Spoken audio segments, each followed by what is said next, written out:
Hello বন্ধুরা, আমি মিষ্টি মনি। আমার ভয়েসে সুন্দর সুন্দর ভালোবাসার গল্প শুনতে আমাদের পড়শি ডায়েরি চ্যানেলটি সাবস্ক্রাইব করে পাশে থাকা বেল আইকনটি বাজিয়ে দিবেন। ধন্যবাদ।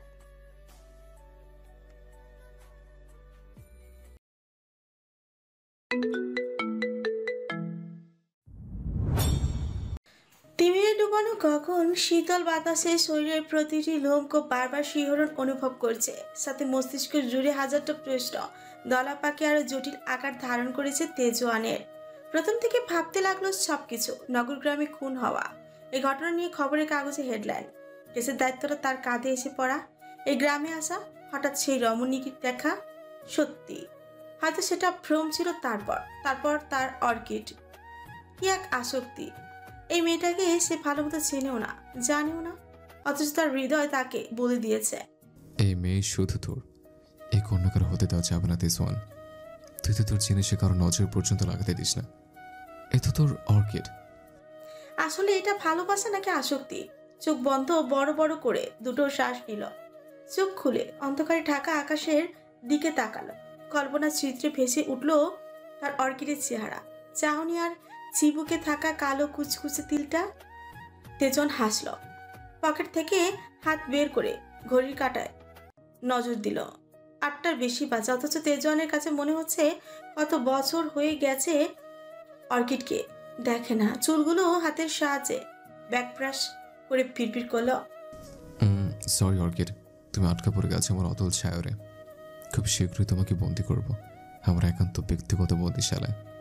ফিচেল এসে দুই দিকে ঘাড় কাত করে ঘাড় ফুটিয়ে নিল।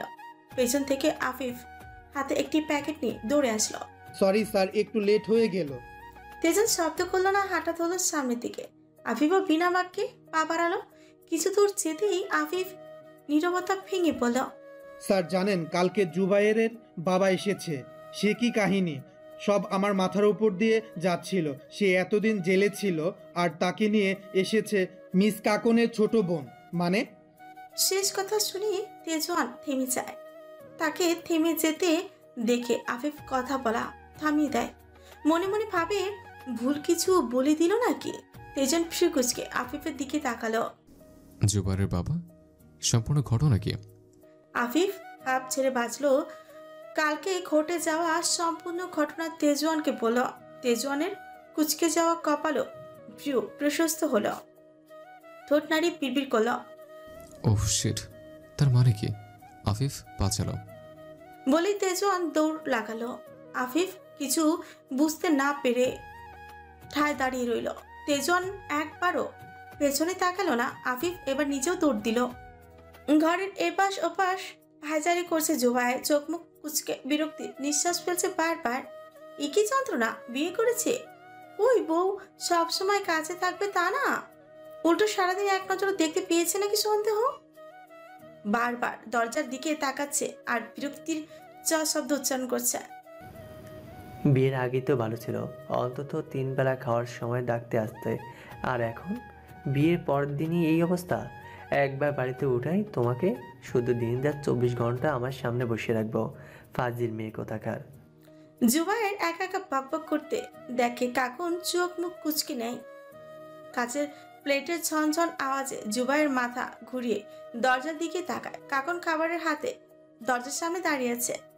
এই শীতের মতো ঘেমে নিয়ে একাকার অবস্থা কাকুনের।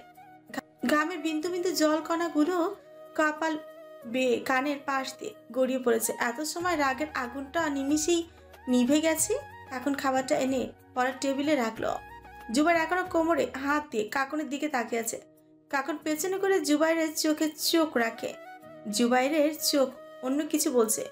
এই নেশা নেশা চোখের চাউনি এক মুহূর্তে ধরে ফেলে কাকুন। অন্যদিকে তাকিয়ে আমতা আমতা করে বলে, খেয়ে নিন, আমি গোসল দিয়ে আসছি। কাকুন যেতে নিল, জুবাইর খপ করে কাকুনের হাত ধরে ফেলে, একটা নিজের সামনে এনে দাঁড় কর। কাকুনের গলা শুকিয়ে আসছে, বুক দুরু দুরু কাঁপছে।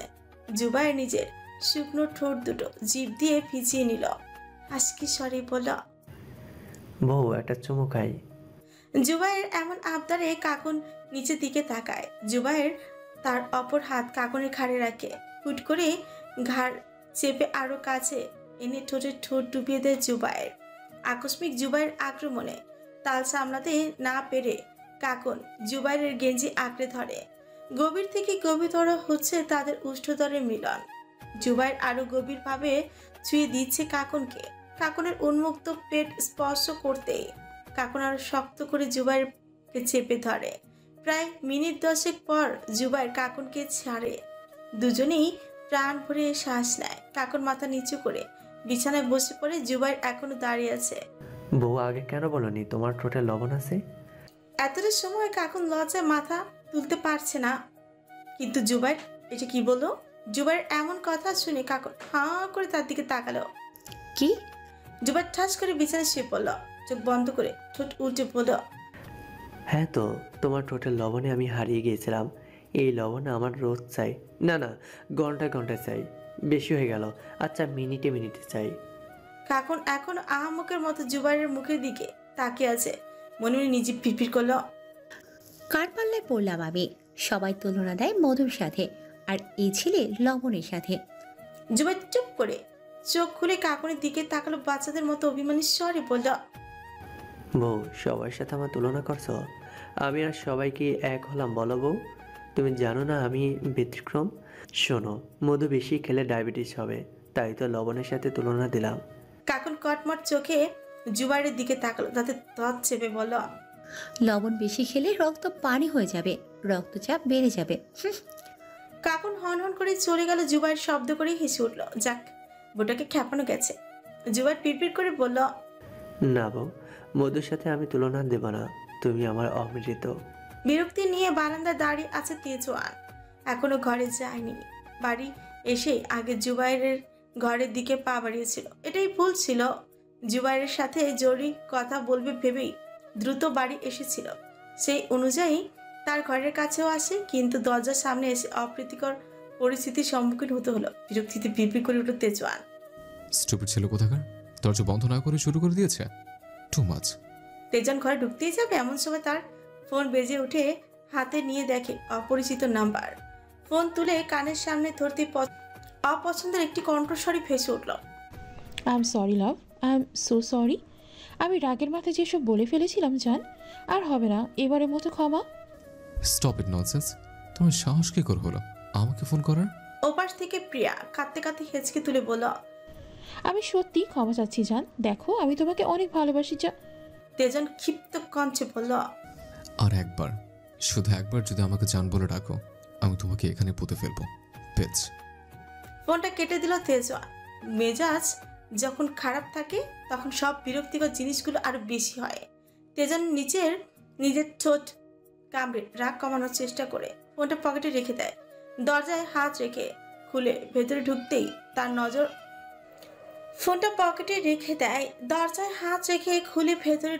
তার নজর পরে মেঝেতে পড়ে থাকা চূর্ণ বিচূর্ণ ল্যাপটপটার দিকে। কপালে ভাঁজ পড়ে তেজওয়ানের। এক পা করে ল্যাপটপটার দিকে এগিয়ে যায়। নিচু হয়ে পায়ের উপর ভর দিয়ে বসে ল্যাপটপের একটি ভাঙা অংশ হাতে তুলে নেয়। Tit for tat mister Khandakar. তেজওয়ানের মাথা ঘুরিয়ে দরজার দিকে তাকায়। ইনায়া বুকে হাত গুজে দরজা হেলান দিয়ে দাঁড়িয়ে আছে। ঠোঁটে লেগে আছে স্মিত হাসি। ইনায়া জানে তেজন এখন রেগে গেছে। এটাই তো চেয়েছিল, তেজন উত্তেজিত হয়ে তার সাথে রাগ দেখাক। তার এমন প্রতিক্রিয়া দেখার জন্যই তো এখানে এসে দাঁড়িয়েছে ইনায়া।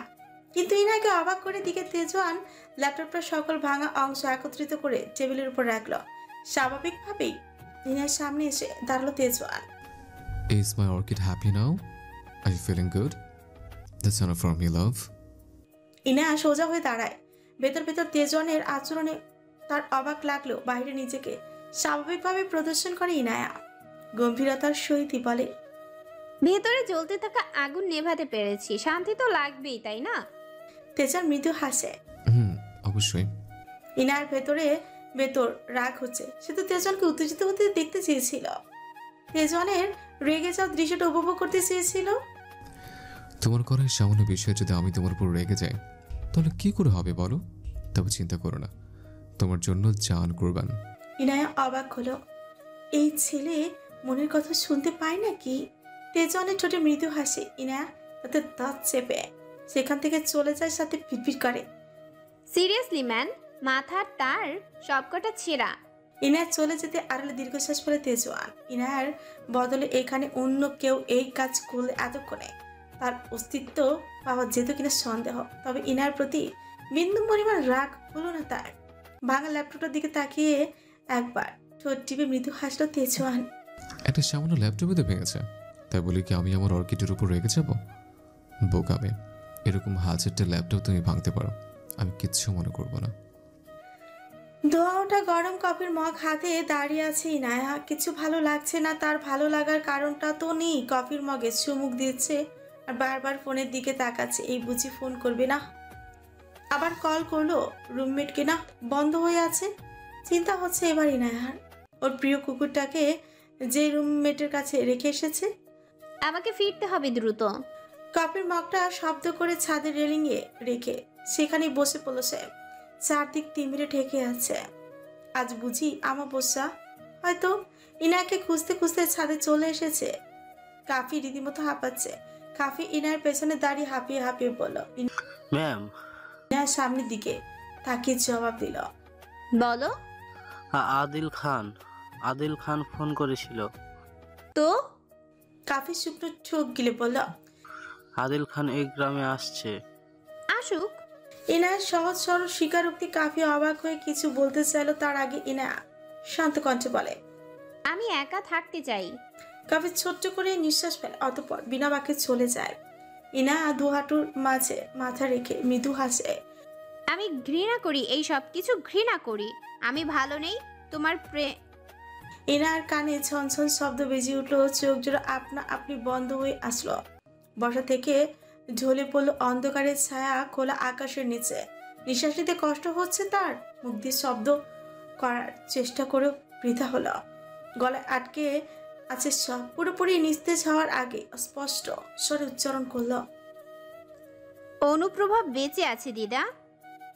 ভোরের মৃদু আলো চোখে মুখে এসে পড়তে টিপ টিপ করে চোখ খুলে ইনায়া চারিদিকে নজর বুলালো। সে এখন হাসপাতালে আছে, কিন্তু কেন? গত রাতের কথা মনে করার চেষ্টা করলো সে তো ছাদে। তারপর হুট করে চোখের সামনে সবকিছু অস্পষ্ট হয়ে আসলো। তারপর উঠেছিস কেন? এখন ঠিক আছিস তো? কেবিনের দরজার দিকে তাকালো ইনায়া। কাকন চিন্তাগ্রস্তের ন্যায় এগিয়ে আসলো। ইনায়ার মাথাটা এখনো টনটন করছে। আমি এখানে কেন? কাকন ইনায়াকে ধরে বসায়। গত রাতে তুই জ্ঞান হারিয়েছিলি, ছাদে নাকি পড়েছিলি। ভাগ্য ভালো ছিল যে অফিসার খন্দকার তোকে দেখেছিল, সেই তো তোকে এখানে নিয়ে এসেছে। আমাদের বলেও নি, আমরা তো কিছুক্ষণ আগে জানতে পেরে ছুটে আসলাম। কাকনের কথা কি আদৌ ইনায়ার কানে গেল কিনা জানা নেই। ইনার দৃষ্টি আপাতত দরজার বাইরে। তেজন ডাক্তারের সাথে কথা বলছে। তার পাশে জুবাইর আর পলাশ দাঁড়িয়ে আছে। কথা বলা শেষ হতেই তেজন একবার ভেতরে তাকায়। খুবই অল্প সময়ের জন্য তাদের চোখাচোখি হয়। ইনু, ইনায়া কাকনের দিকে তাকায়, গম্ভীর গলায় বলে, বাড়িতে যাব। তোর রিপোর্টগুলো আসুক, তারপর। আমি বলেছি আমি বাড়িতে যাব। কাকন থেমে যায়। ছোট্ট করে দীর্ঘশ্বাস ফেলে বলে, ঠিক আছে, দেখছি। কাকন উঠে বেরিয়ে গেল। ইনা আর চোখে তেজনের দিকে তাকালো। তেজন আগের মতোই শান্ত ভাবে গভীর ভাবে তাকিয়ে আছে ইনার দিকে। পলাশ, ওষুধগুলো আনতে পারবে? তেজনের কথা সম্মতি জানিয়ে প্রেসক্রিপশনটা হাতে নিয়ে চলে গেল পলাশ। তেজন কাকনের দিকে তাকে গম্ভীরের সহিত, এনায়কে নিয়ে আপনি বাড়ি যান, ও ঠিক আছে। গম্ভীরতার সহিতই বলল। কাকন কিছু বলতে যাবে তার আগে তেজন জুবাইরের দিকে তাকিয়ে বলল, তোমার সাথে আমার কিছু কথা আছে, এসো আমার সাথে। আর কিছু বলার সুযোগ না দিয়ে তেজন পা পারল। জুবাইর ভেবে পাচ্ছে না তার সাথে তেজনের কি কথা থাকতে পারে। জুবাইর কাকনের দিকে তাকে মুচকি এসে তেজনের সাথে বেরিয়ে যায়। তেজনের পরনে এখনো রাতের ট্রাউজার আর গেঞ্জি। সারা রাত যে ঘুমায়নি তা দেখে বোঝা যাচ্ছে। হাসপাতালের বাইরে ছোট্ট একটি চায়ের দোকান। লোক সমাগম নেই বলেই তো চলে। চাওয়ালা চা বসিয়েছে সবে মাত্র। তেজন বেঞ্চে বসলো, তার পাশে জুবাইর। দুধ চা নাকি রং চা? তেজনের প্রশ্নে জুবাইর মুচকি এসে বলল, দুধ চা।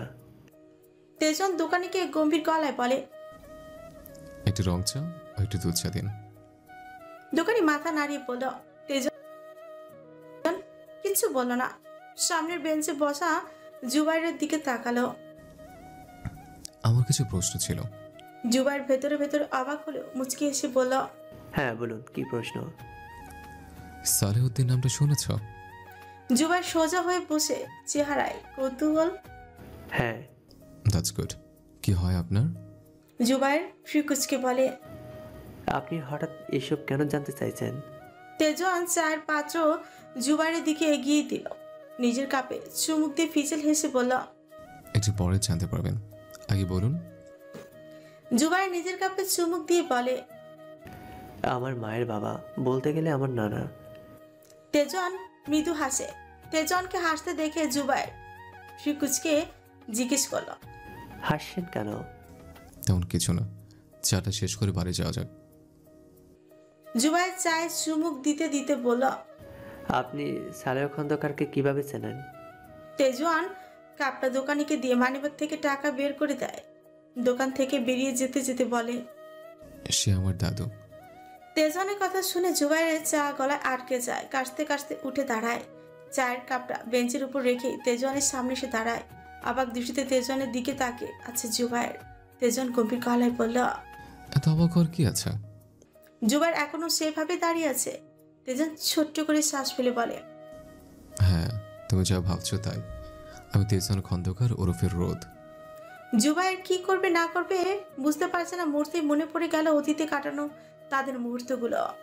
সালেহা খন্দকার আর তার দুই সন্তান তারেক ও সেলিনা, দুজনেরই ছিল তার ভালো থাকার ঔষধ। সেলিনা ছিল তার প্রাণ।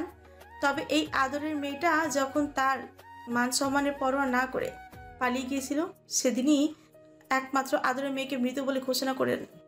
সালেহ খন্দকার সব সম্পর্ক শেষ করে দিল, শেষ করতে পারেনি তারেক। একমাত্র আদরের বোন ছিল। ছোট্ট থেকে সেই মানুষ করে বড় করেছে। বাবার অজান্তে যোগাযোগ রাখে সেলিনার সাথে। সেলিনার প্রিয় বান্ধবী ছিল প্রীতি, যার সাথে প্রণয়ের সম্পর্ক ছিল তারেকের, তাই যোগাযোগটা আরো দৃঢ় হয়। তেজনের জন্মের পর সেলিনা প্রতি সপ্তাহে দেখা করেছে যখন তার বাবা না থাকতো। এভাবেই কাটছিল দিন। সময় পেরোতেই লাগলো। জুবাইরের জন্ম হলো। তেজওয়ানের বয়স তখন 2 বছর। সেলিনা অসংখ্যবার তার বাবার সাথে সম্পর্ক ঠিক করার চেষ্টা করেছে, কিন্তু তা হয়ে ওঠেনি। তারপর সময় অতিবাহিত হতে লাগলো। তেজওয়ান এবং জুবাইরকে একই স্কুলে ভর্তি করা হলো। অবশ্য তেজওয়ান তখন 2য় শ্রেণীর ছাত্র এবং জুবাইর সবে প্লে। তবুও তাদের মাঝে বন্ধুত্বের সম্পর্কটা ছিল গভীর।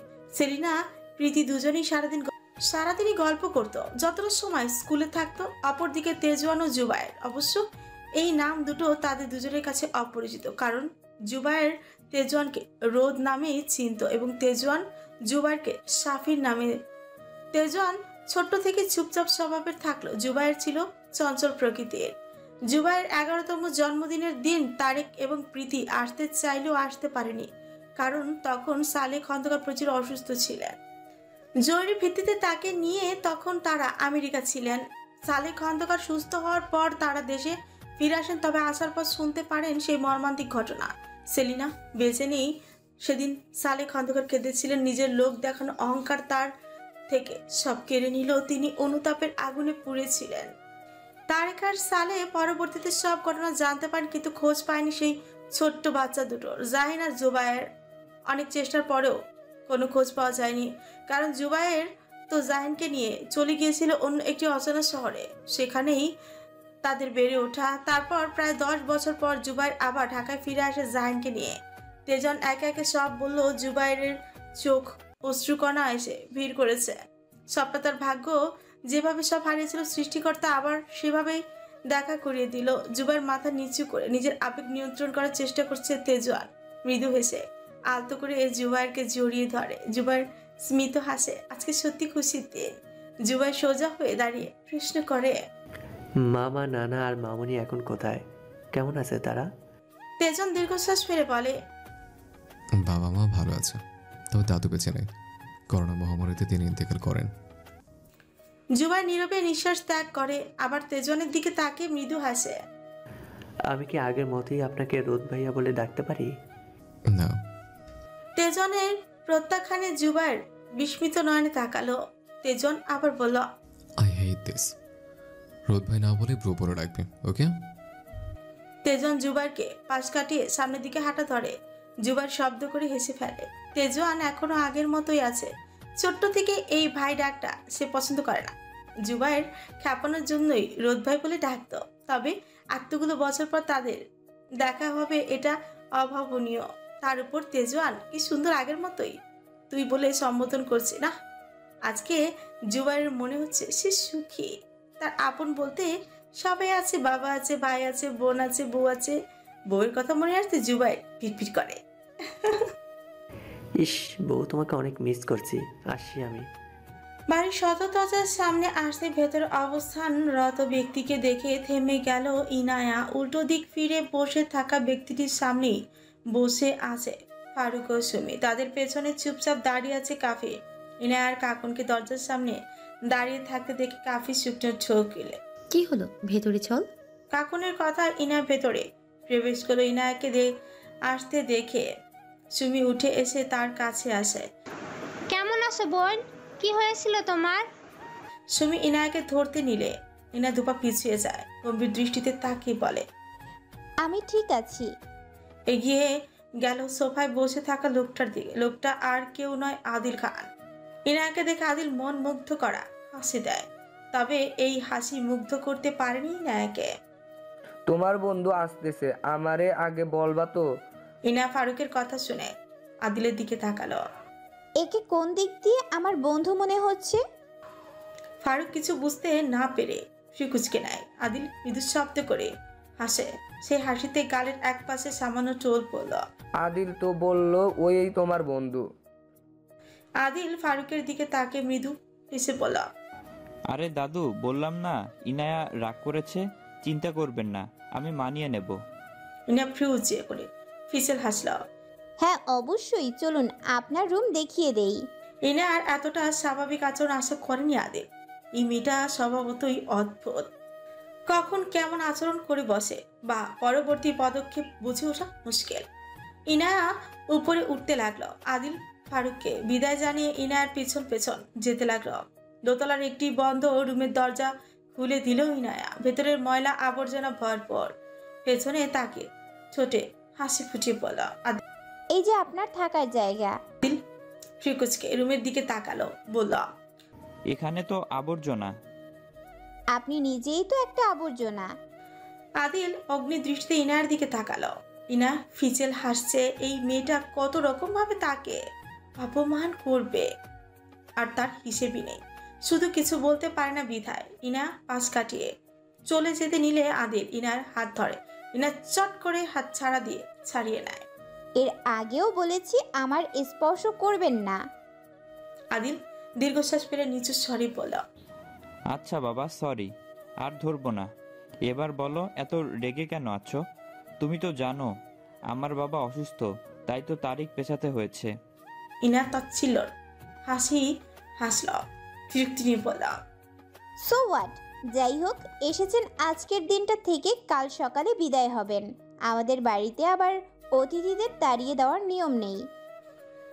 ইনার গা চালানো কথাতেও শান্ত রইল আদিল। ঠিক আছে, তোমাকে কোথাও যেতে হবে না, শুধু সেই 18টা স্কেচ আমাকে দিয়ে দাও। তুমি যত টাকা চাইবে আমি দেব। ইনা বাঁকা হাসল। উত্তর দিকে দরজা, রাস্তা মাপুন। স্কেচগুলো পাওয়া মিথ্যা আশা বাদ দিয়ে টিম নিয়ে প্যারিস যান। এই সামান্য কয়েকটা আর্ট স্কেচ কেন দিতে চাইছো না? ইনা তাচ্ছিল্য হাসলো, মুখে ছুঁচো শব্দ করল। স্কেচগুলো সামান্য হলে আপনি নিশ্চয়ই এই নিয়ে এত জল্পনা কল্পনা করতেন না আদিল খান।